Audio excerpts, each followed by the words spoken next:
Shit. Happy birthday, America. Today's America's motherfucking birthday. I hope you guys went out and voted. God damn it, because we did. Look at that fit. I love it, bro. Oh, yeah. Where'd you get that shirt at, bro? Why didn't I get one? You should have your own. I know. For sure. Something along those lines. You know where I got this at? Is Milwaukee State Fair, dude. Milwaukee State Fair? Bro. When did you go there? A few years back with my homies from Milwaukee. Oh, yeah.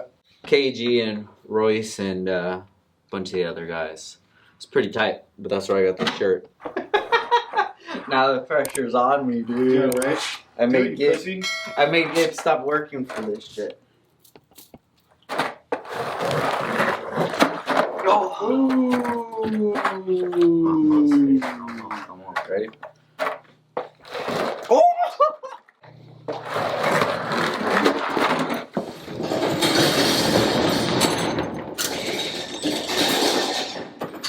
Alright guys, today's the day to try to put some distilled water inside the radiator. Just going to pour it in this K-Tune filler neck right here. Just start filling it up and hopefully there ain't no leaks. If there is, we'll try to address them right now if we got some time. If not, it's just some water. So we'll end up, I'll have to pull my car around. The battery's dead on this. Hook some jumper cables up to the battery and try to put some power in this car, see what it does. I don't know if there's anything disconnected, anything that's going to make it not start. My guess is probably not going to start just for the fact it's been sitting for a long time. Probably need to pull out the old gas out of this and put some fresh gas. And I got Frank back there sneaking up on us. It's going to start. Peeking around. It's going to start. Hopefully it's going to start. There's old gas in this thing, so I'm not going to sit there and, get my hopes up. But fingers crossed for sure. Yeah, it's gonna start, guys. So normally I have like a little fill pot bucket that connects to this to fill it, but I don't have one out here. I have two back at the house in Arizona. None here, so we're just going to pour it in right here, and it's just water, so it's not going to make too much of a difference if it spills anywhere.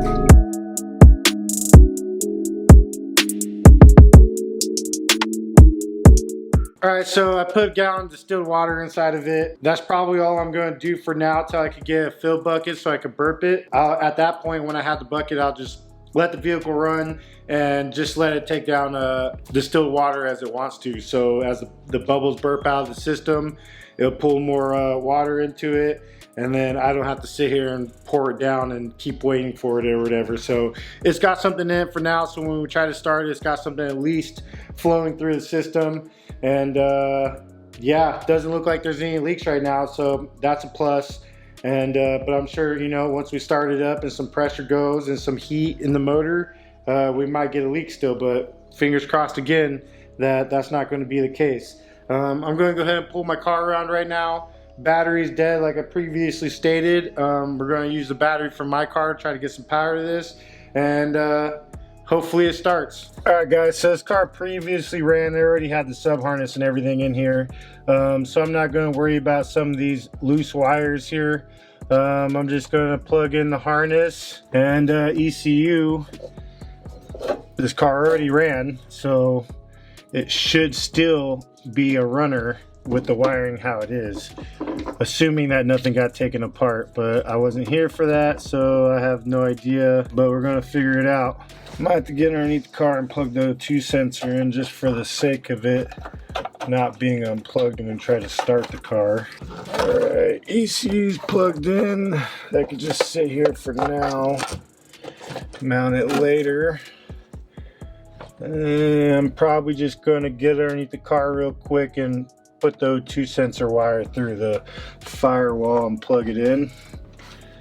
That should be it for under here for now. Yeah, we're good here for now. ECU's all plugged in.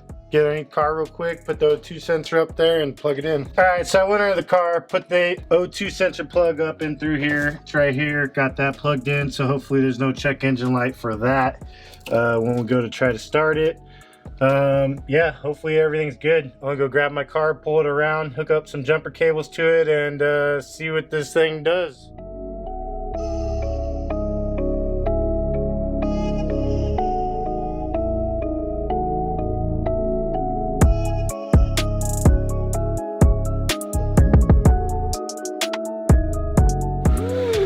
Put these bad boys on real quick.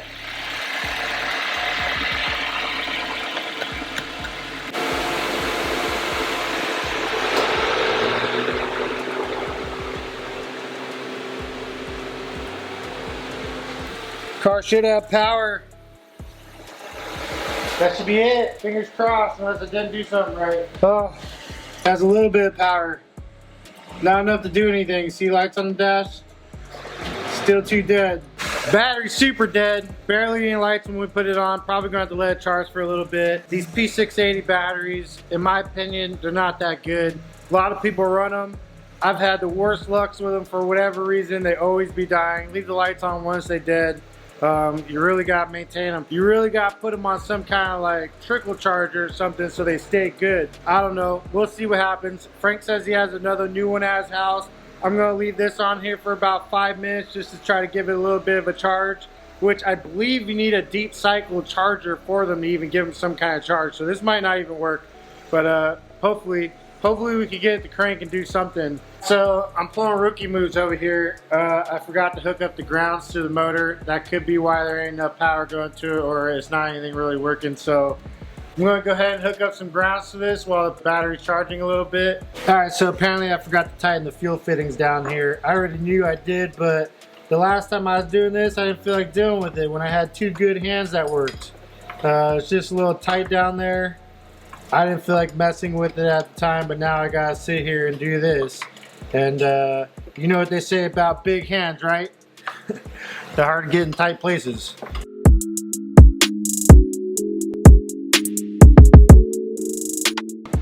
Super important to have grounds on, guys. Shit ain't gonna work. Even been doing this years and years, still managed to forget grounds somehow. You get done doing the bay, you're like, hell yeah, super sick, and all of a sudden you're like, oh shit, forgot the grounds. Do it all the time. All right, I'm gonna try to turn the key again, see if it does anything different. Nothing. Nothing at all. This is why I had no power look before getting stuff. I don't usually put these on my car, but Frank has these on both his cars. So maybe all three of his cars. Turn that on, that might help.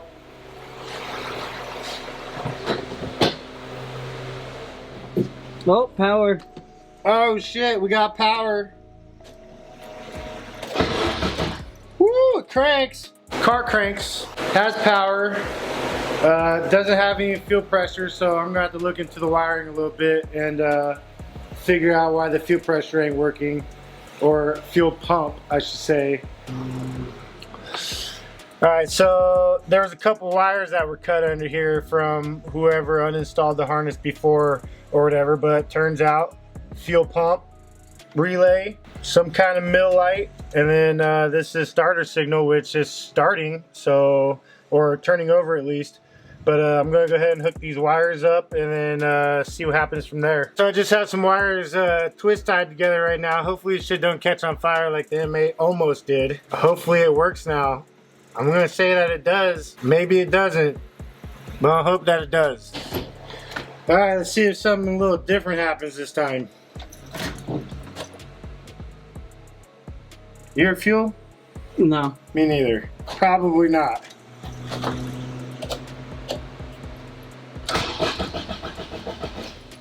I don't even know if there's fuel in this thing. Needle doesn't even move nowhere. Still no cell. Check for fuel pressure real quick.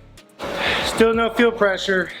That wasn't it, so I'm just going to have to go through the wiring and figure it out. Somebody else made their own sub harness on this or whatever, like an OEM style one. It doesn't look like an aftermarket one, but like I said, just kind of ran out of time for today, and hopefully I'll try to get it figured out tomorrow. We'll hear this thing run tomorrow. But for now, we know the power works, everything else works. Make sure you like, subscribe, check us out on YouTube, tell a friend, hit the thumbs up button. We appreciate you guys. We're going to keep doing this every day. It's only going to get better from here.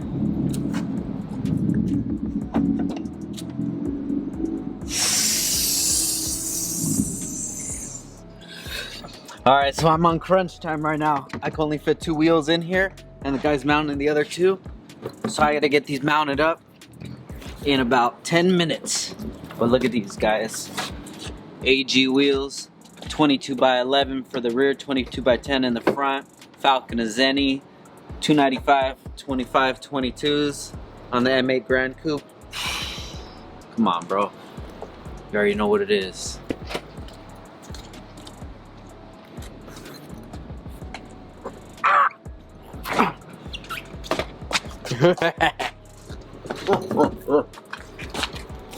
Big boys right here, baby. We have some lugs for this, titanium lugs, but I'm just gonna put these on for now, and then we'll get the titanium ones.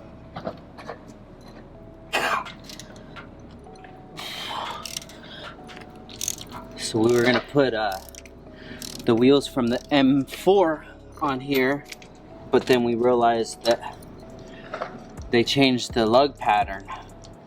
These are 5x112 if I'm not mistaken. So I had to get some new wheels. Just cool, but we took these off. We were gonna put the other ones on and just noticed that they didn't fit. And then I think Randy tightened them, bro, because these lugs are way too freaking tight, bro.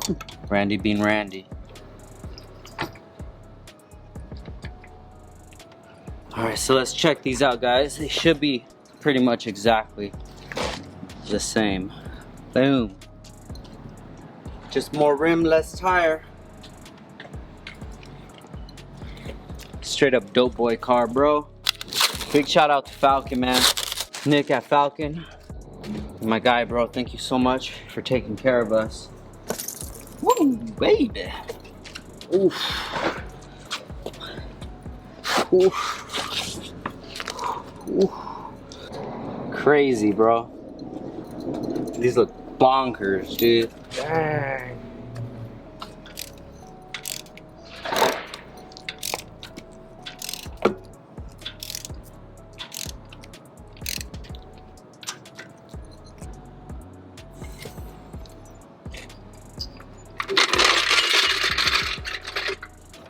Damn. Woo!